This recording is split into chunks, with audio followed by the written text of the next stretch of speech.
Welcome back to Builders of the Broken Bazaar. I'm your host, Dr. Tabish Zaman. Now, where should we start today? How about entrepreneurship and technology? Now, when we do that, when we say it that way, when we frame it that way, we are thinking about tools, platforms, and products. But for me, technology is not just about that. It's an ideology which shapes whose voices matter and whose struggles are ignored, which are all devised by someone out there. Because technology, again, for me is never neutral. Every platform, it carries a choice about who is lifted up, who is silenced, and who's left behind. My guest today, Paul Biggar, he's lived in Silicon Valley story all the way to its height. A computer scientist and an entrepreneur, Paul has spent 2 decades at the frontiers of the software. He earned his PhD in compilers at Trinity College Dublin and is joined Y Combinator's inner circle and went on to found CircleCI, which is now one of the world's leading integration platforms. Later, he launched DarkLang, a radical reimagining of how we build software. But Paul's journey isn't just about that.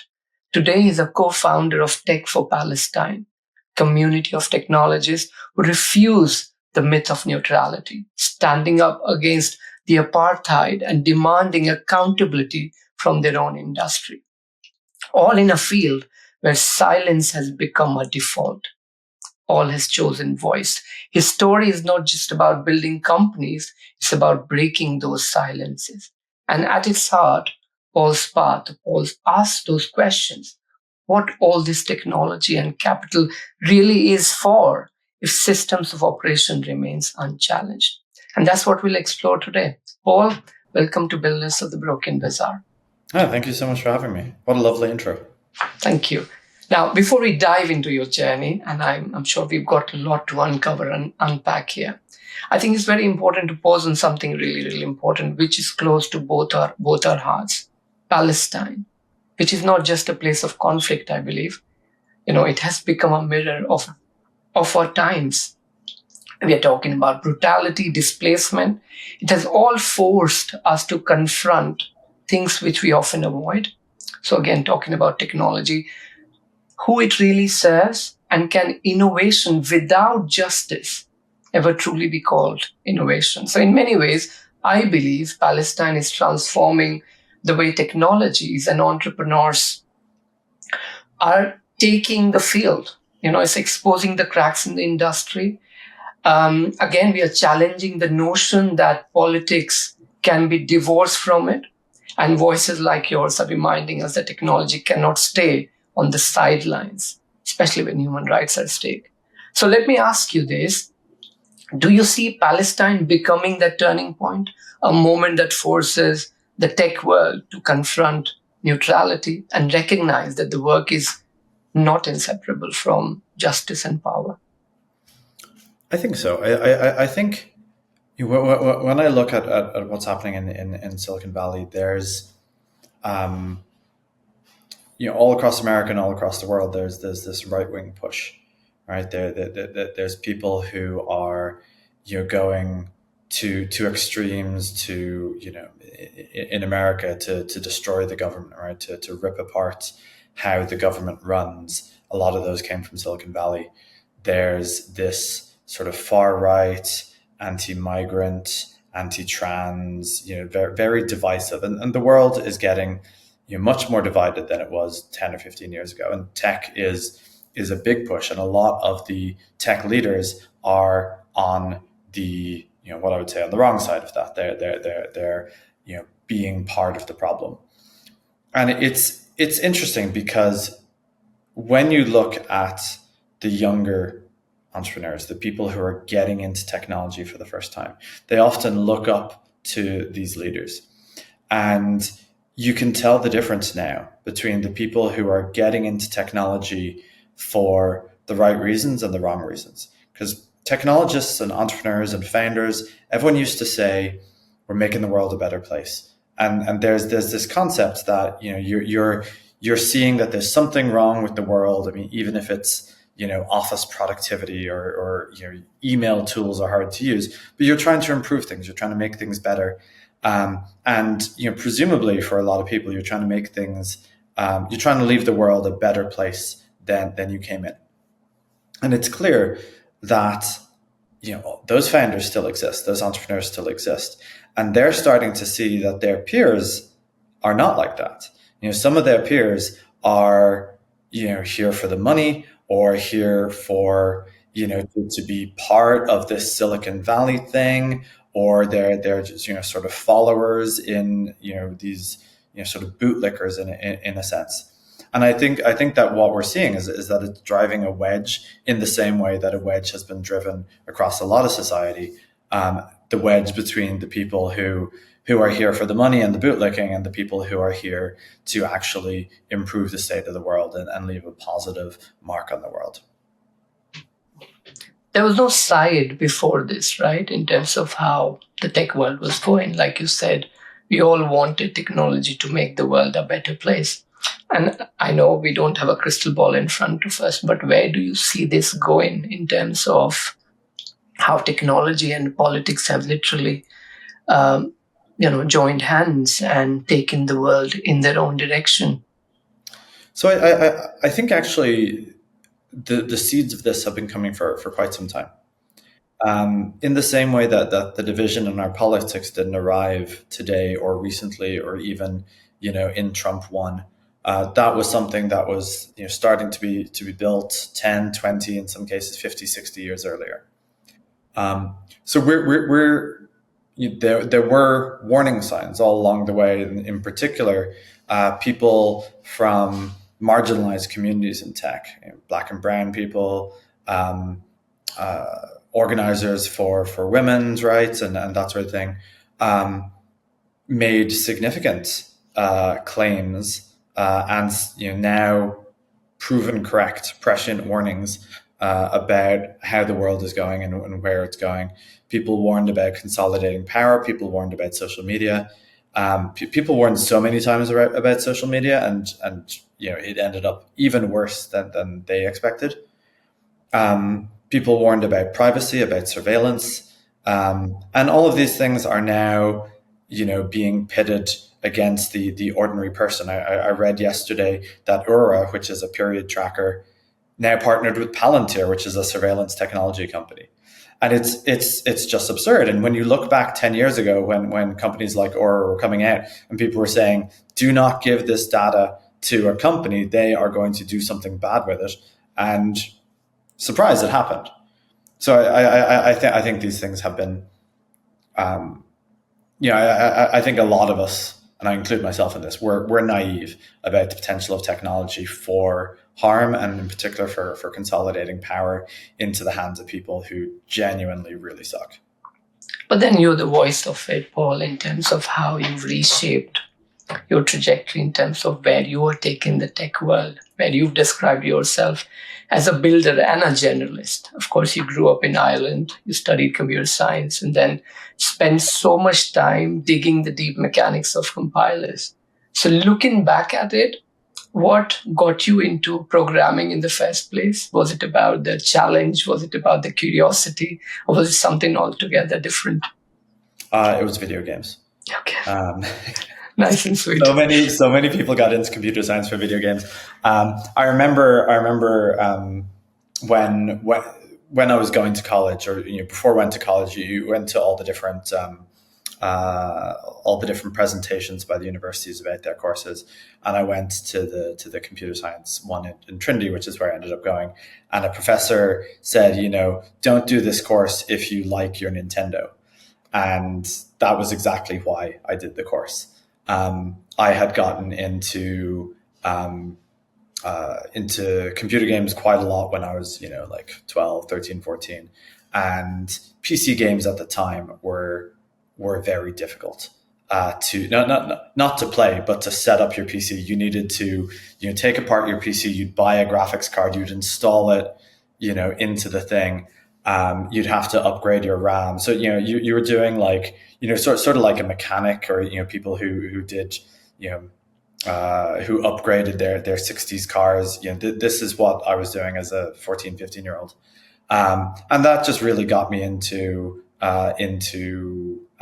technology, into computer science. Actually, I thought I would like hardware, the physical side of it, and I ended up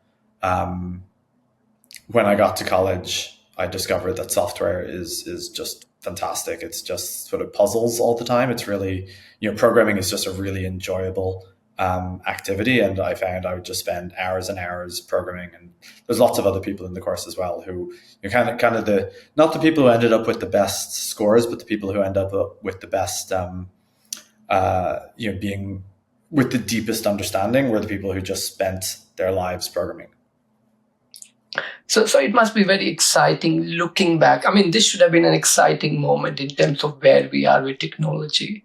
And again, I'm generalizing the word technology, but given your interest, given what you grew up with, where we are right now as to how far the technology has come, this must feel like the real pinnacle of technology where we've got everything that we could work on. So this should have been a moment which should excite a lot of people, isn't it? But it's not. Yeah, it's sort of worrying. Like there's this claim that people on the right often make about even homeless people have supercomputers in their pockets now, which is valid, but also they're still homeless. We haven't used this to solve things of value.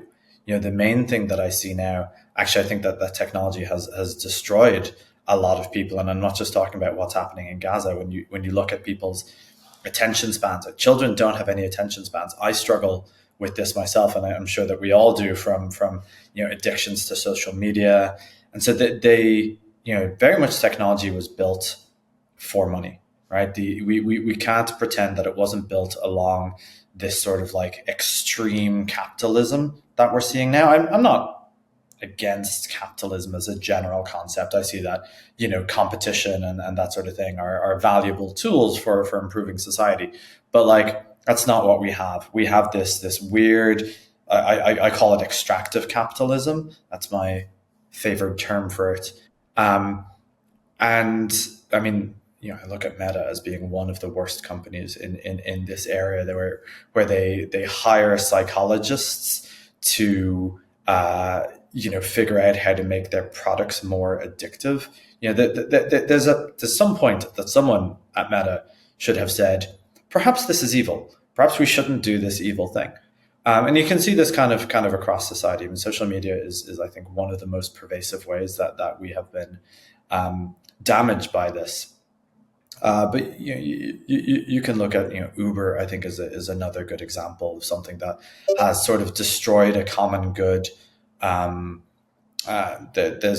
Airbnb. There's a lot of these things that like, yeah, that sounds pretty cool in its sort of simple manifestation, and then when you drive it to completion, what you end up with is just this sort of horrible dystopian thing, and that's kind of where we've ended up now. The pinnacle of technology, and no one's lives were really made better by it. So sudden disruption, obviously, these examples are not good. But then coming back to your journey, from you went to Dublin, then you went to Francisco, where you went on to write algorithm, and then you joined one of the most competitive incubators in the world. Again, very few people outside that part of the world get that chance. Mm-hmm. So for you individually, what was it to step in that room, look at the culture, get a feel of the energy and the pressure? So I went over to Silicon Valley about a year before I joined Y Combinator, and it was during the time that it was during the Y Combinator demo day, which is this sort of like very exciting time. The founders meet the investors and they're presenting what they've been working on. And when I went there, I actually stayed with a bunch of people who were going through demo day. And so it was exciting. It was builders. There was very little money, right? Investment was very hard to come by. People were getting like 50K investments, nothing like it is now. And so it was like true builders. But I think it's worth pointing out like there were things that were common among all the builders that led to sort of where we are now. And you can see this in sort of later pictures of Y Combinator, that's a network that's vastly male. It's vastly white as well. And so one of the reasons you're saying you got into Y Combinator, one of the reasons I got into Y Combinator was because I matched the pattern of what they were expecting to see. Right? This was a technologist from a European university who got a PhD, and genuinely hard to say what you can really tell from that about someone who's making user-facing products. I think the opportunities that we got, we have to sort of look at how did those opportunities come about, and it's the same with Palestine, right? I wasn't at all one of the first people that spoke up about Palestine. I was one of the first white people that spoke up about Palestine, because there was an awful lot of people who had spoken up before me, whose information I used.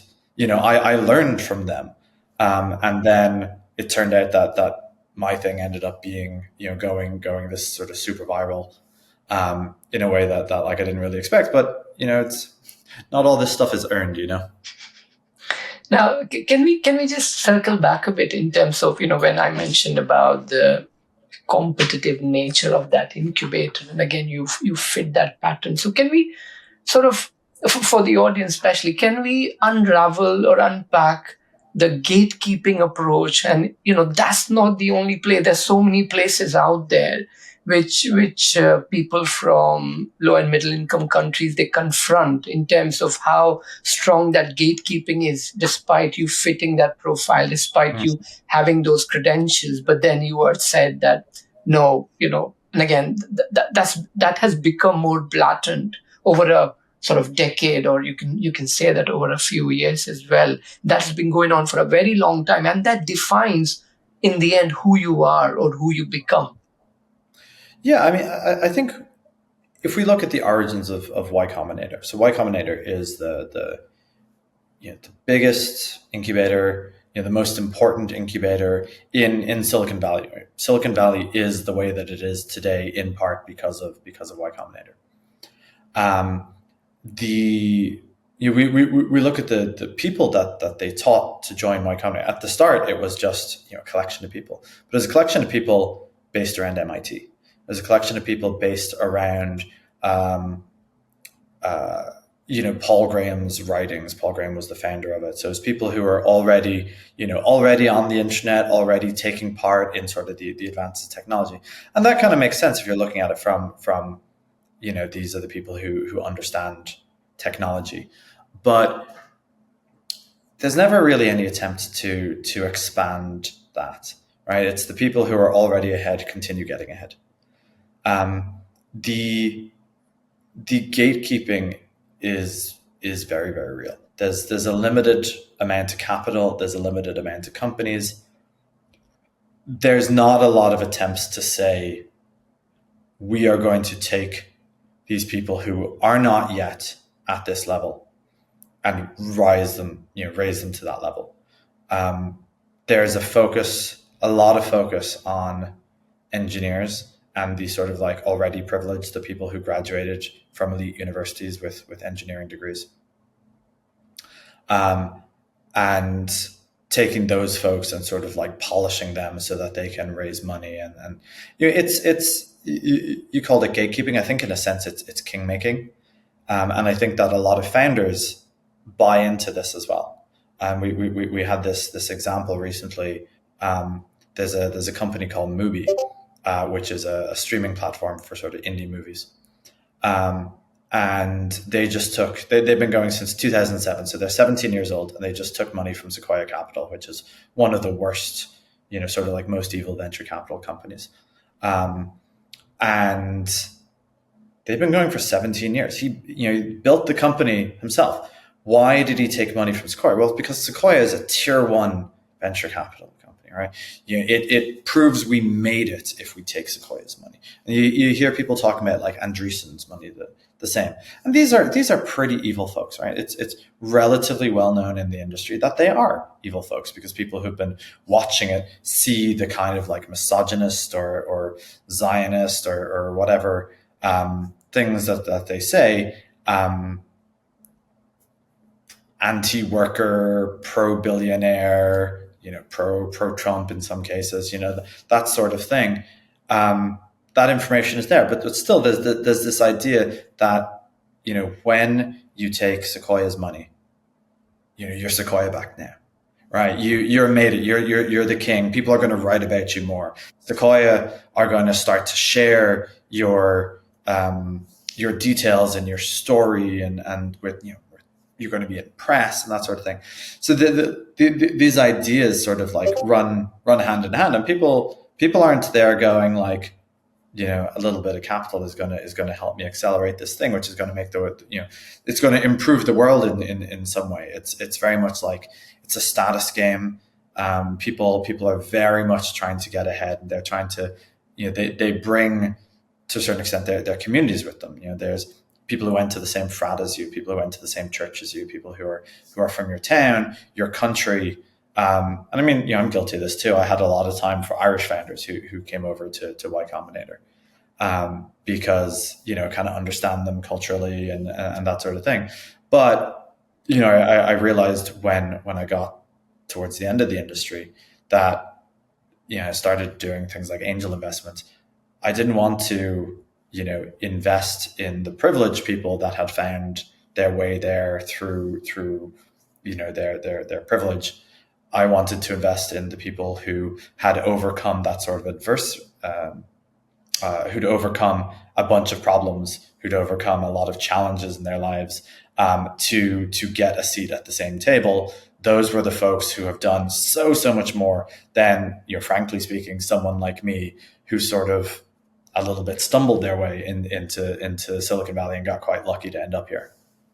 But then there must be a moment where you would have felt, because what you have rightly identified, as you explained, the values and the technology with some of those companies which present themselves as very aspirational.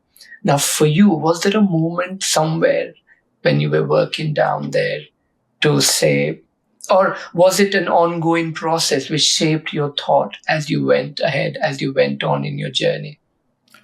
It was an ongoing process. At the time that I was in San Francisco,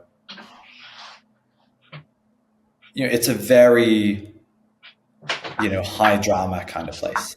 People were on Twitter all the time talking about the things that were happening at tech companies. There was scandals all the time. There were people fighting, and so you did get, genuinely get a sense of, maybe not necessarily who was evil, but the companies that had really bad policies, the founders who really had kind of like shitty opinions, because it would be exposed every time it came out.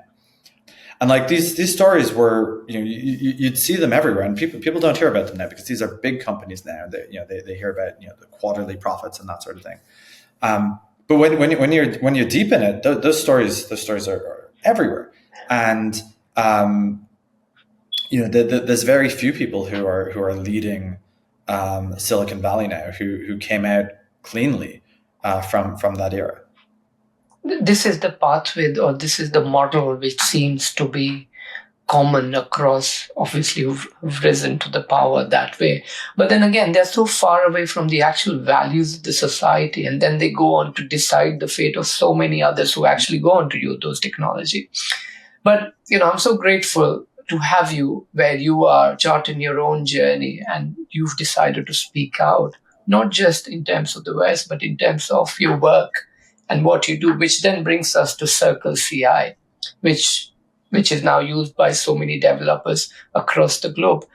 And also you did it at a time when integration wasn't mainstream, if I'm correct. And yeah. But did you see a problem back then? And how did CircleCI actually came to life for you? So, so CircleCI was one of the first cloud providers of continuous integration, which is a process that developers use to get their code into production and to share their code with colleagues. So it's sort of a developer workflow tool. Um, we I was working at Mozilla before that, and they had this homegrown CI tool, and it was terrible, and it caused so many problems. They had a team of 16 people that were managing that, and it wasn't built in the cloud. A lot of what they spent their time doing was, fixing servers and that kind of thing. This was 2011 at the time that cloud was just coming in.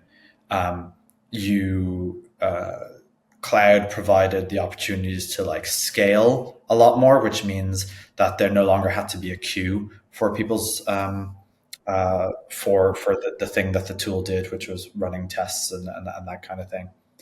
Um, that was kind of one of the major problems that we had at Mozilla. We would send our code for testing, and we'd wait a day to get the response. And the cloud, solves that. It allows you to this sort of like infinite scale. So it's very much from using the tool, and the very specific problems that I personally had. I really, when I build technology, I'm sort of building it for myself, and obviously you take into account users and what they want, but the very first product, at least, or the first iteration of a product, is something that I bring in to understand myself. The end user experience, which actually goes on to decide the success. I mean, in a lot of cases. Yeah. But then let's come back to the idea of you immersing yourself in that environment. Now, we've spoken about some of the blind spots in terms of how we see leadership. But then what about the promise as well? When you are in that tech entrepreneurship and you were building CircleCI, what did you observe in terms of where other founders were taken, other than those who were sort of going in a completely different directions altogether, or the charted path? I mean, I think it is a little bit difficult as a founder. Founders are constantly under pressure to make to have the amount of growth that is expected. We never have enough money, and what I mean by that is literally, if we stopped working today, then in a year everyone will be laid off. There will not be money. It is a nature of startups in this, because you take on this investment with the purpose of growing more aggressively than your revenues can support. So you don't have enough money coming in for all the people that you hire and all the things that you do. And so next year, by definition, you have to take more money. And the year after that, you have to take more money. And you have to take ever increasing amounts of money because you're growing. And if you don't show that growth, then there's no money next year. And so the dream is over. So founders are, I think genuinely this drives a lot of people a little bit insane. So many founders are kind of like, burning themselves out. And sometimes it works. Like the people that I knew from when I lived in San Francisco, half of them are rich and half of them are not, right? And there wasn't a meaningful difference between the amount of work that they put into it, or necessarily how smart they were or something like that. Sometimes things just didn't work out. So the people who are successful got, and I look at this myself, got very lucky. I have so many instances that I can point to just being lucky. But we take our direction from the leaders of the space, which is to say the investors, right? The venture capitalists, the people on our board, the people who ultimately we answer to. Like, we think we answer to customers, and we do answer to customers, but we answer to who is giving us money next year. And if we don't make it, then there is no money and your company's dead. So I think that has led to a lot of the poor choices that people make. They are given a bad option to hit the goal that they have. And that bad option, there's no KPI around should we steal tips from our drivers, right? There's no KPI for Airbnb about like, what if we drive up the cost of living in major cities across the world? Like that, it's an external factor that they don't have to pay for, and they can sort of arbitrage this. Right? It's like a factory polluting, just pumping this dirty air into the sky. Their choice is they can pay to clean the air, or they can just make it someone else's problem. Right? They're getting this clean air for free, or this clean water for free. Society is paying for it, but it allows them to hit their growth goals for the next quarter in order to get the money. And if they don't, well, the things that actually really matter to them, the success of their business, is going to fail. So obviously they're going to make that choice. And this is what worries me as well, looking at the trajectory of these organizations from, how big they've become and the path they've charted as well. If they're going to win, someone has to lose, right? And they all want to win. So if they all win, who's going to lose? Ultimately, it's the society which pays the price. Now, your own organization, CircleCI, you were very comfortable in terms, you could have taken a very comfortable route. You could have gone in a different direction, in terms of a lot of these organizations have gone. But then you launched DarkLang, which again wasn't about sort of small tweaks. You completely reimagined how software should be built. So your vision, what was it like within that organization, within that sphere of DarkLang? So I left CircleCI in 2015, and I took 18 months off, and I was thinking about like, what should I do next? But the last few years at CircleCI, I'd spent a lot of time looking at the problems of like how hard it is to build technology, right? That's what CircleCI was about, right? We were helping developers achieve their build technology, and so we were trying to understand how is technology built, how does technology get built within an organization, what are the things that improve the velocity of delivering code, what are the problems, and so DarkLang was really based around those concepts. There were two major things that I learned. One is that if you make small changes, the risk is massively reduced. And this was kind of it. CircleCI makes a product that does CI, but there's also this thing CD, continuous delivery.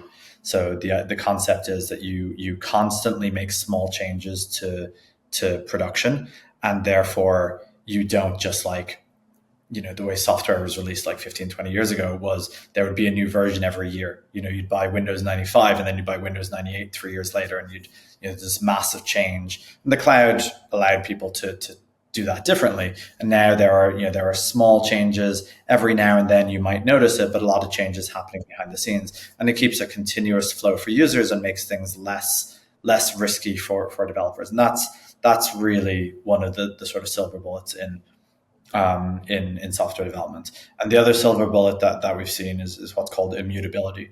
So immutability is that things can't change.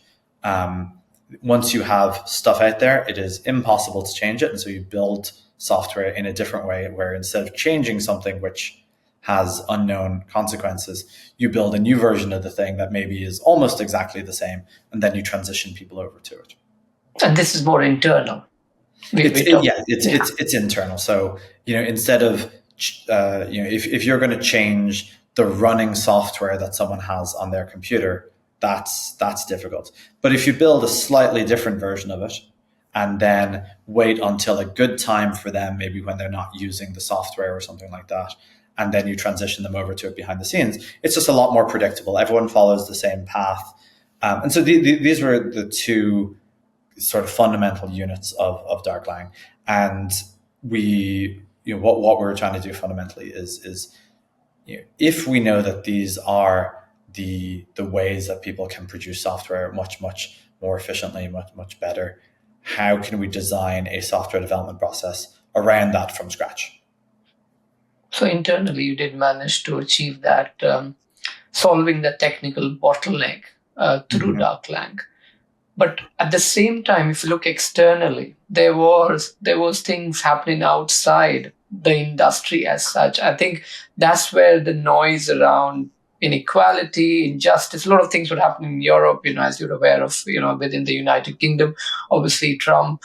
But again, the startup or the tech industry was insulated from all of it. It remained itself in a bubble.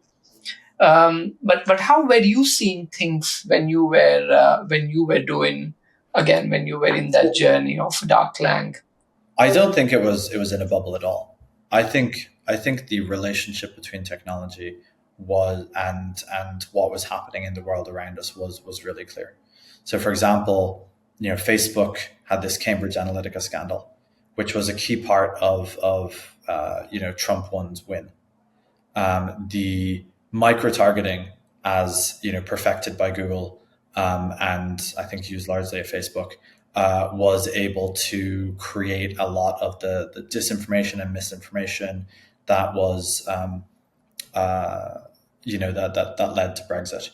But the whole time, we could see this happening. People were complaining when DoorDash and Uber started up. People were complaining about these, this wealth inequality, the fact that they were creating a second-class citizens. There were lawsuits around contractors versus employees the whole time. I remember when there was an issue with Google buses, right? So Google bussed in people from San Francisco to Silicon Valley because people didn't want to live in Silicon Valley. It's a sort of a sleepy suburb. They wanted to live in cool San Francisco, which displaced all of the people who were living there because it drove the rents up massively. And Google had buses to ship them in, so they didn't rely on public transit. They made their own version of public transit that wasn't available to, poor people, for example, or people who just weren't working in technology. They had to rely on the public transit, which then was starved of the revenue that it could have used to improve the public transit. And I remember people throwing bricks through the windows of Google, of the buses, right? There were protests, people blocked them. It was a huge thing for a while. And all Silicon Valley was not divorced from what was happening around it, except by the fact that we were all, relative to the society around us, we were all pretty wealthy, right? Everyone was paid a really good salary. You could leave college and earn, this is in 2011, you could earn 90K straight out of college, which was a phenomenal amount of money. Now, straight out of college, you can, 120, 130, the numbers are out of control. People in tech are paid so much money. I remember talking to someone who worked at a tech company, and they were in like a customer support role, and they were on like 23K or something like that. And they were talking about this senior engineer, and they were saying like, oh, he's probably earning 60K. And to them, this was this incredible amount of money, like, that this really senior person. I was like, Jesus Christ, like this person's probably on 250K. Like you can, when you're not part of the bubble, you can't even comprehend how the bubble works and how far removed it is. But within the bubble, you can just seal yourself off. No one took taxis. San Francisco had a terrible taxi problem. Everyone took Ubers. No one took public transit. Like, we were paying $3 for an Uber at one point when it was subsidized by venture capitalists. We were very much living in this completely separate bubble. The information was there. It was happening around us. We were connected to it. We would see it, but at the same time, we were protected from it. And which is what the definition of bubble is, which you rightly explained in terms of, where internally you are there, and it's us versus them in terms of you look at it from a far hand. Now, you have taken a step which very few people from your sector have actually taken. you've brought politics to the center of your work. And again, I say it with a very positive connotation because most of us should, um, given how politicians work around a lot of the issues in the society.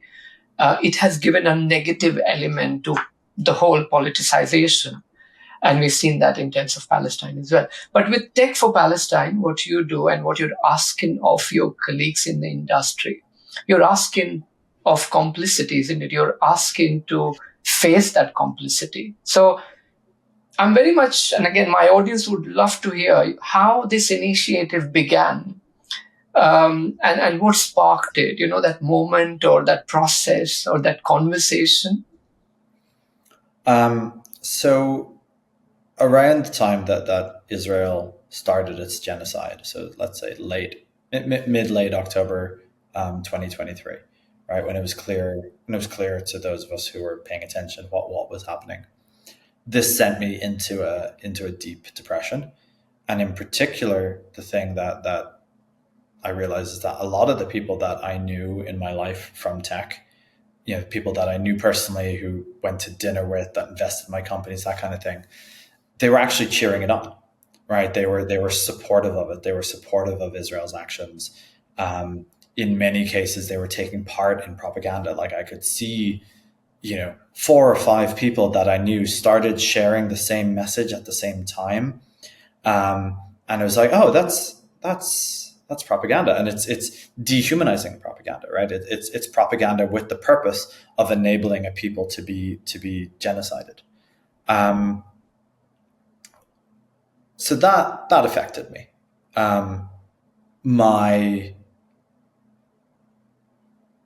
In particular, it affected me because I thought, I've done pretty well in life. I'm doing okay. I had a successful company. I have a little bit of a platform, and I felt there is absolutely nothing I can do about this. There's nobody to call. There's just like absolutely nothing.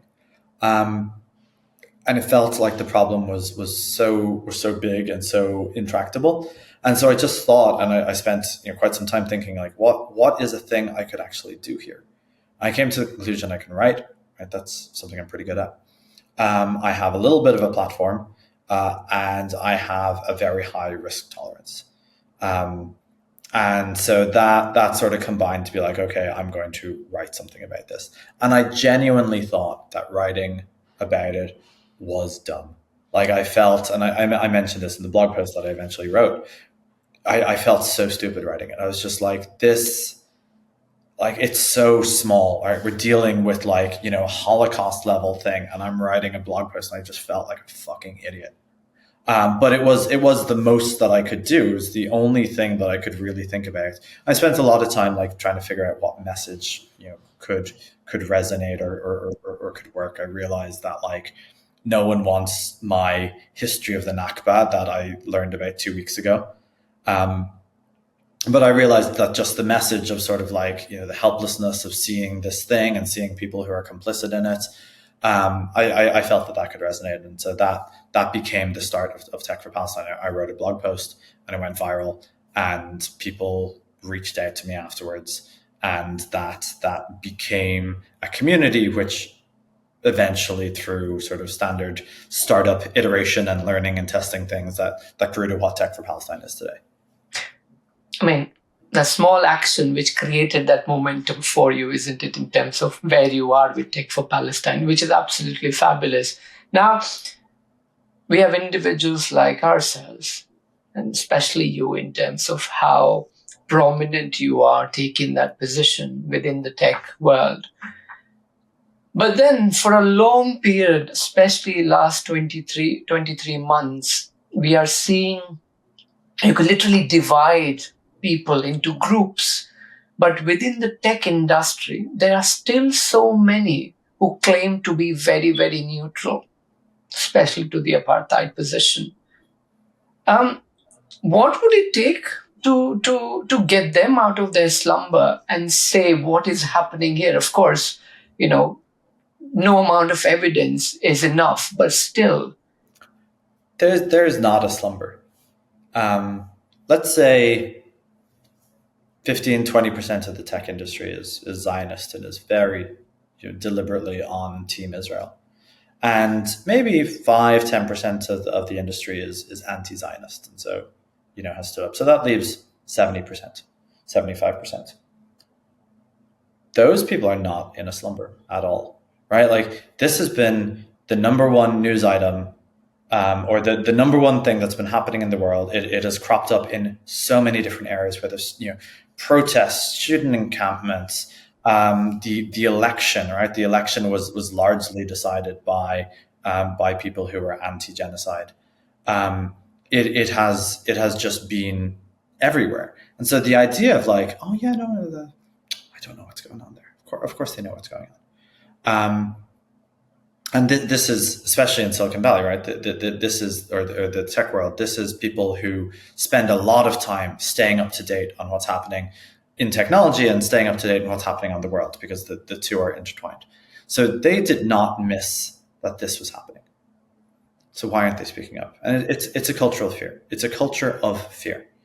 They don't feel that they can speak up. They don't feel that they should speak up, right? They know, but they choose not to. And they choose that if they stay in their lane, that they will do better in life. There's no prizes, or there's very few prizes for speaking up for humanity, human rights, international humanitarian law, all that sort of thing, right? No one is giving you a prize for that, but someone might legitimately fire you. Someone might legitimately, prevent you from raising money. So what we're doing is we're trying to make it easier for that 70% of people to find their voice, to find their feet. One is there has to be an alternate funding ecosystem. The Silicon Valley funding ecosystem is incredibly Zionist. And they are, when people have spoken up in the past, there's this Irish CEO called Paddy Cosgrave who runs a very successful company called Web Summit. He said war crimes are war crimes even when they're committed by our allies. And leaders of Silicon Valley attacked him. Right? He said nothing wrong, right? War crimes are war crimes. It's a definition, right? It's there's not even any information in that sentence, right? Noun is noun. And he was attacked for that. He was made to leave his company. He came back. But that was an organized campaign. It was an organized campaign by a group chat of pro-Israel senior tech executives and investors. And they brag about it, right? Because they coordinate with the Israeli army. And they are part of this organized Hasbara initiative. That's the word that they use for Israeli propaganda.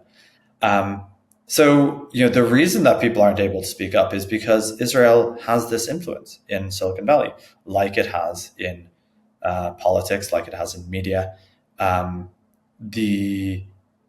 There are people who are very, very deliberately supporting the genocide and doing everything that they can to allow the genocide to happen.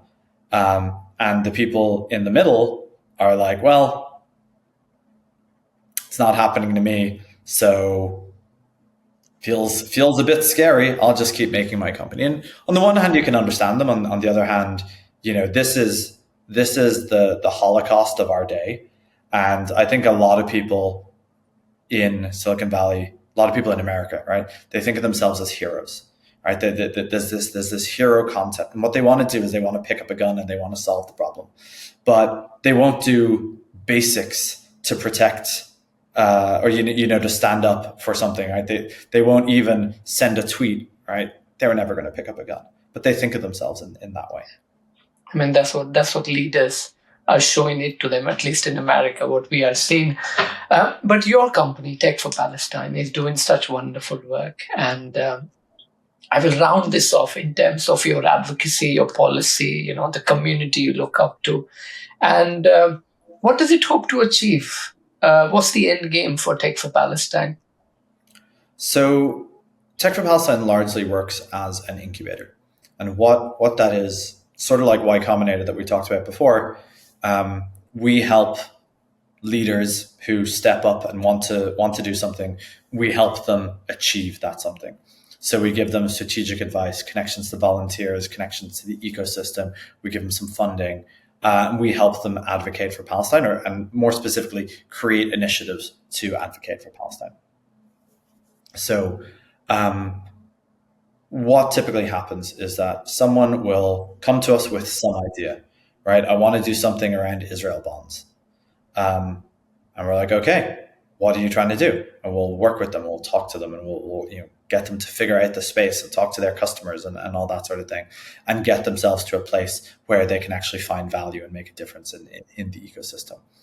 And it is, I described it a little bit like Y Combinator, but I actually think there's quite a distinction between startup incubators and our incubator, the Tech for Palestine incubator, because they're looking for what are the top 2 or 3% that we can make the most money from, who have the best ideas, who have the who's making the most revenue, who can who is the most successful.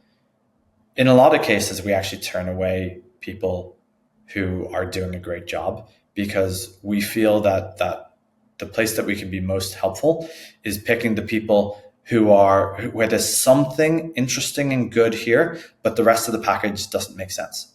So someone wants to work in an interesting area, knows a lot about that area, but their idea is trash. Okay, let's help them shape their idea so that they can take it.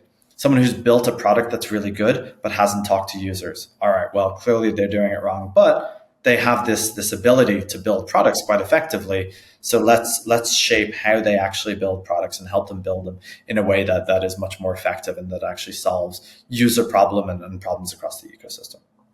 So there's real upliftment approach or philosophy to what you're trying to do. But again, it may be a personal question here, but as a co-founder of Tech for Palestine and being so immersed in that Silicon Valley culture where you worked for quite some time, do you feel a clash of values at points where you meet these new founders, or you look at new products, new services, new ideas coming through?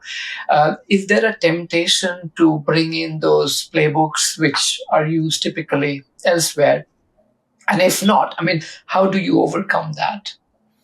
So I think we often do bring in the playbooks. Right? We teach people very much a startup playbook. But I think where it's different, one is that people are looking for impact on Palestine. So this is fundamentally human rights and humanitarian issue.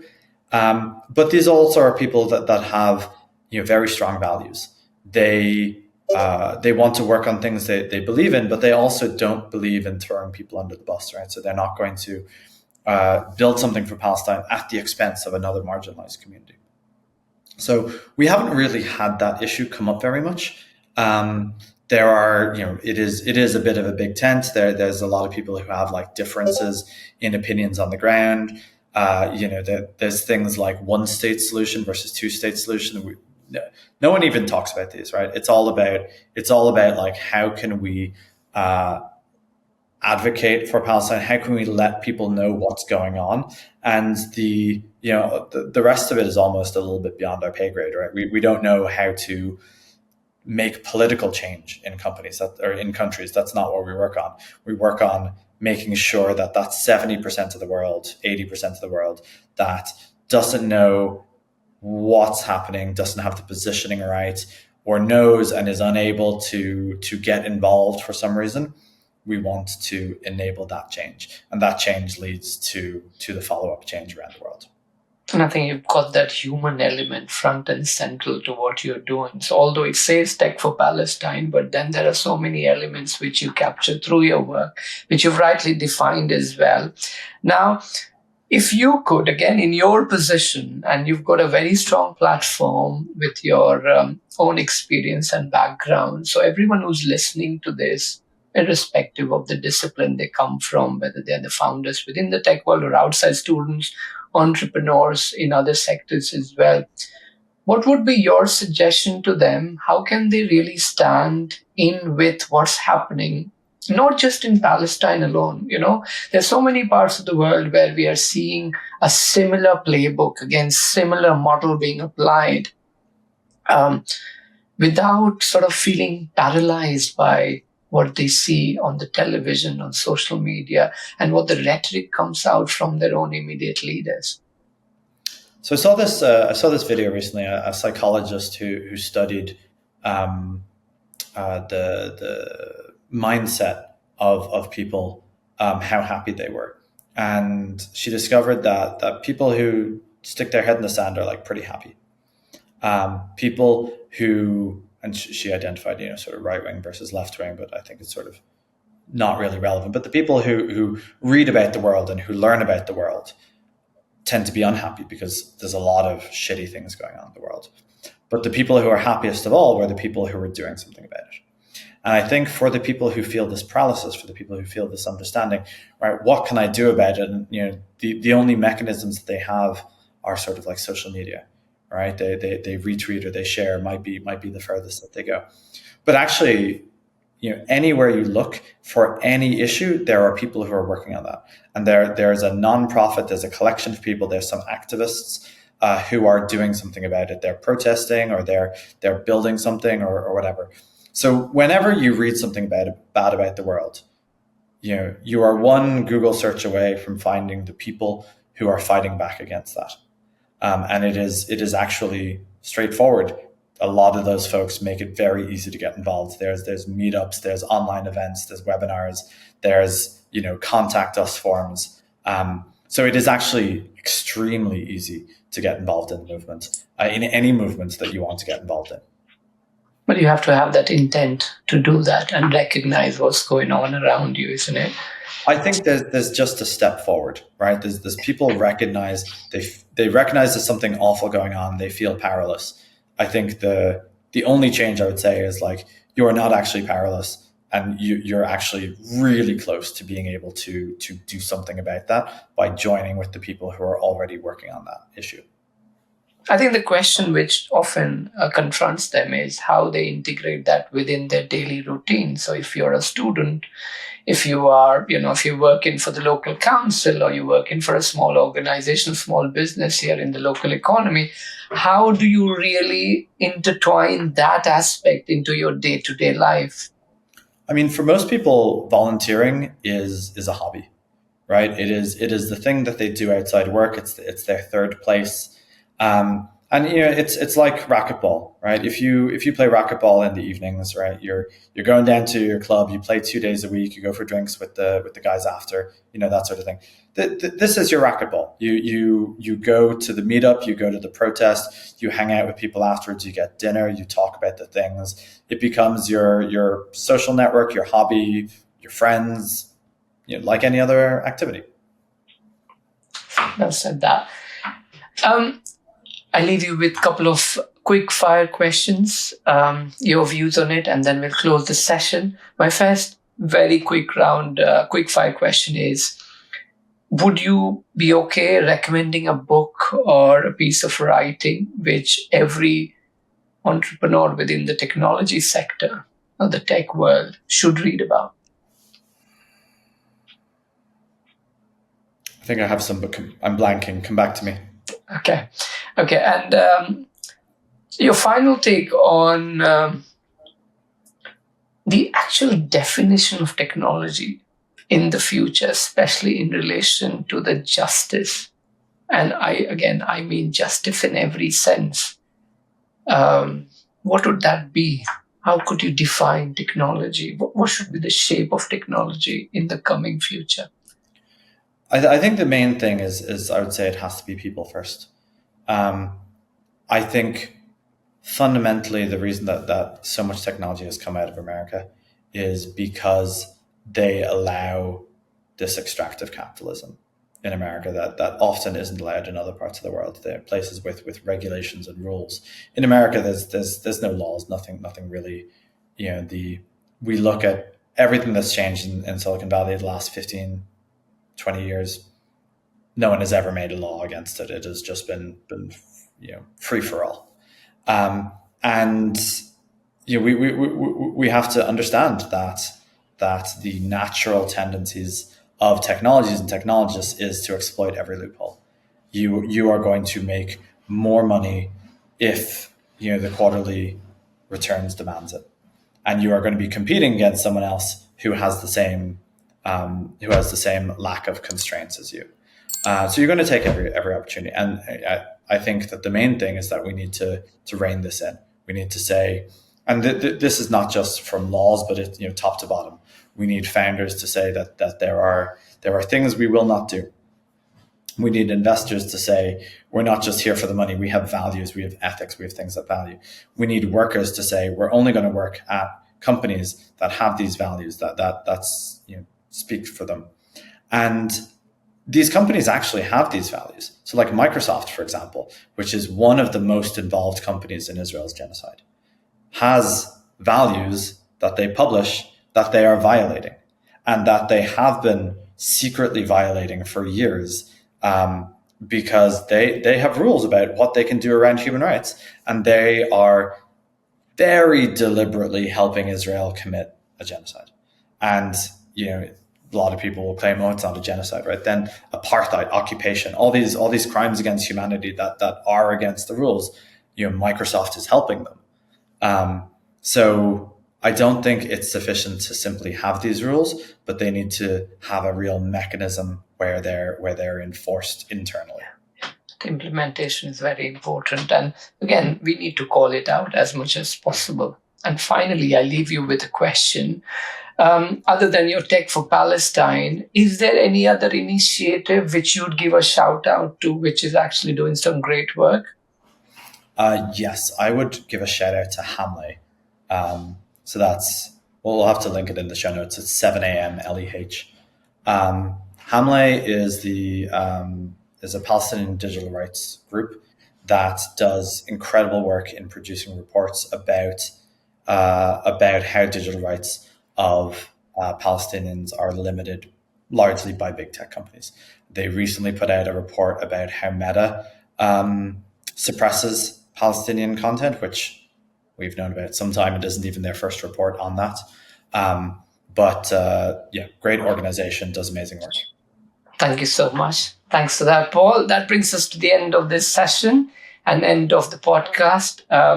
Paul, I really appreciate you took us from your journey in terms of where you were in Dublin, you came to Francisco and now leading Tech for Palestine. You've really shown us that entrepreneurship isn't just about tools, it's about choosing that battles which actually matter.